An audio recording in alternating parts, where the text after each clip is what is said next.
right, we go back to my colleague Nagarjun Dwarkanath as details coming in of how Prajwal Revanna has been convicted in the rape case. In fact, we are learning of how the quantum of sentence will be pronounced tomorrow.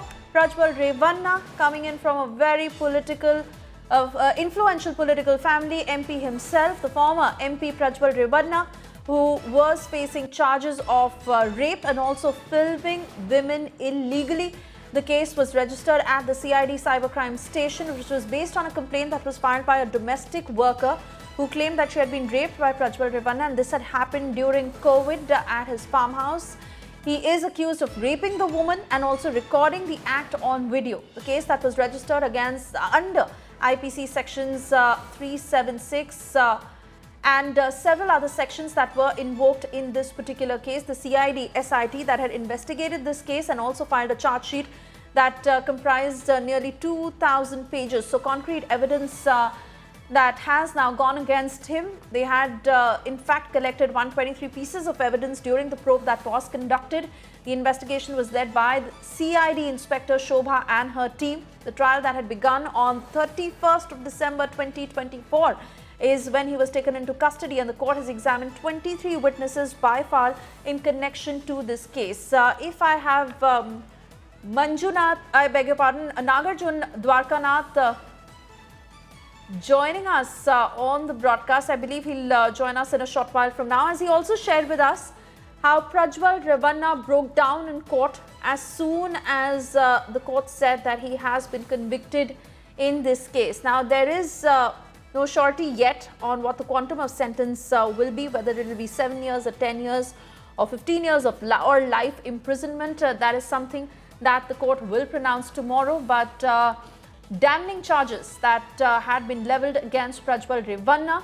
In fact, back in the day, it was also reviewed how FSL reports of the video clips and spot inspection reports of the crime scene that had also come to light. The trial that was conducted over 7 months, after which it commenced.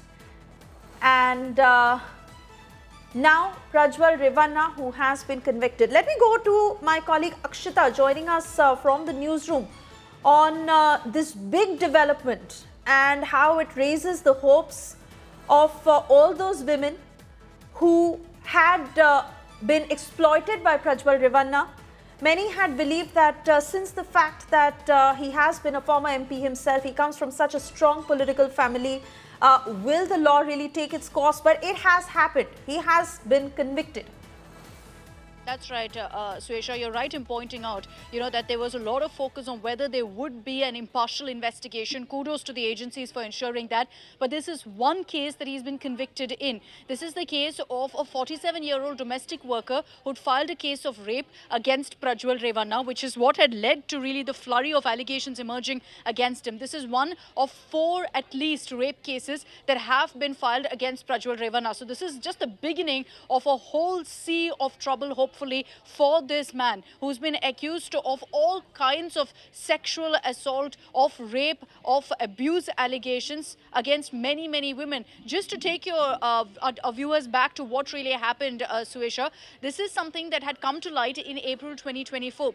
And that's when in Hassan, which is considered to be really Prajwal Revanna and his entire family's stronghold, it was in Hassan that these allegations first started coming to the fore via videos and photos, rather explicit in nature, that featured Prajwal Revanna. The allegation was that he had resorted to abusing, assaulting countless number of women. Slowly, women also started having the courage to speak out against him. Remember that there were allegations also that he had abducted family members to ensure the women don't speak up and to hush up the entire case. Allegedly, his family was in the know-how. They helped in this bid to cover up as well.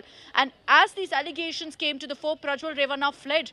Remained in Germany. There was outrage in Karnataka demanding an investigation, demanding his arrest. He stayed in Germany, said he'll cooperate with the probe, didn't come back.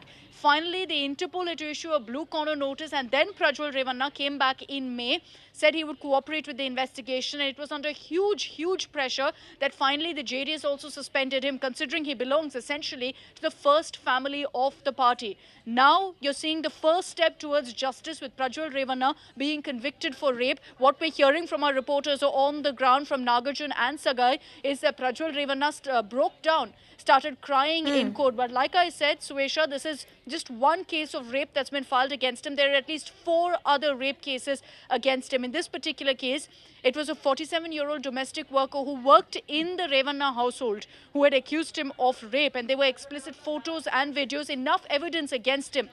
The SIT has gathered all of that. Right. That's what's led to this now. Right. Akshita, I request you to please stay on, especially to get details from Nagarjun on what transpired in court and that particular moment when Prajwal Revanna broke down. Meanwhile, more live reactions coming in. Bro, 1 second. 1 second. ಅವ್ರು Prajwal Revanna case ಬಗ್ಗೆ ಮಾತಾಡ್ತಿಲ್ಲ. Prajwal Revanna case ಬಗ್ಗೆ ಮಾತಾಡ್ತಿಲ್ಲ. ಬೇರೆ case. Mallikarjun Kharge ಅಂತ, ಪ್ರಜ್ವಲ್ ರೇವಣ್ಣ ಅಲ್ಲ.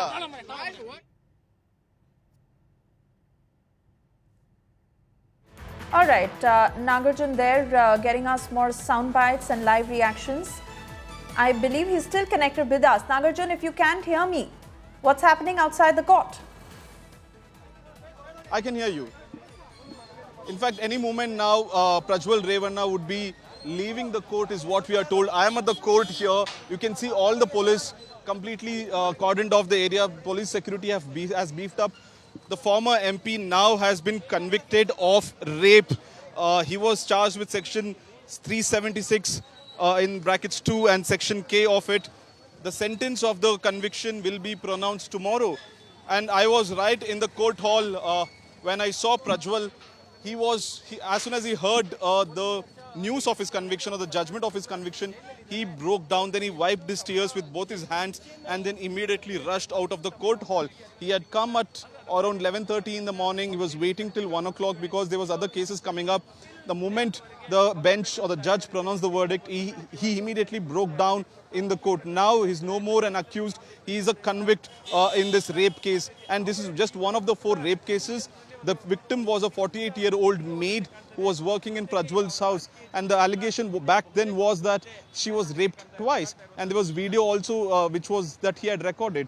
The FSL reports, the forensic reports of the maid's saris that she had kept since the date of crime proved that there was some sperm on the sari as well. And that was a clinching evidence, what the court also took cognizance about.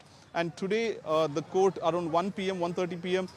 announced the verdict, and just one-line verdict that he was pronounced convict and not acquitted. Immediately broke down, and the police took him into custody and took him away. He was anyways in judicial custody as well. Now, any moment he would be leaving from the parking is what we are told. Behind me is the City Civil Court in Bengaluru, and this is just one of the 4 cases of rape cases. Three more remaining will have to be heard. The trial was finished very quickly in 2 months. Prajwal had approached High Court and Supreme Court, knocked on the doors of the Apex Court also for bail. All the courts above the City Civil Court had told him to go back to the trial court. The bail was rejected and asked the trial court to finish the trial very soon. So in the last 3-4 months, almost daily hearing was happening, and today the verdict was pronounced, and now Prajwal Revanna is convicted for rape.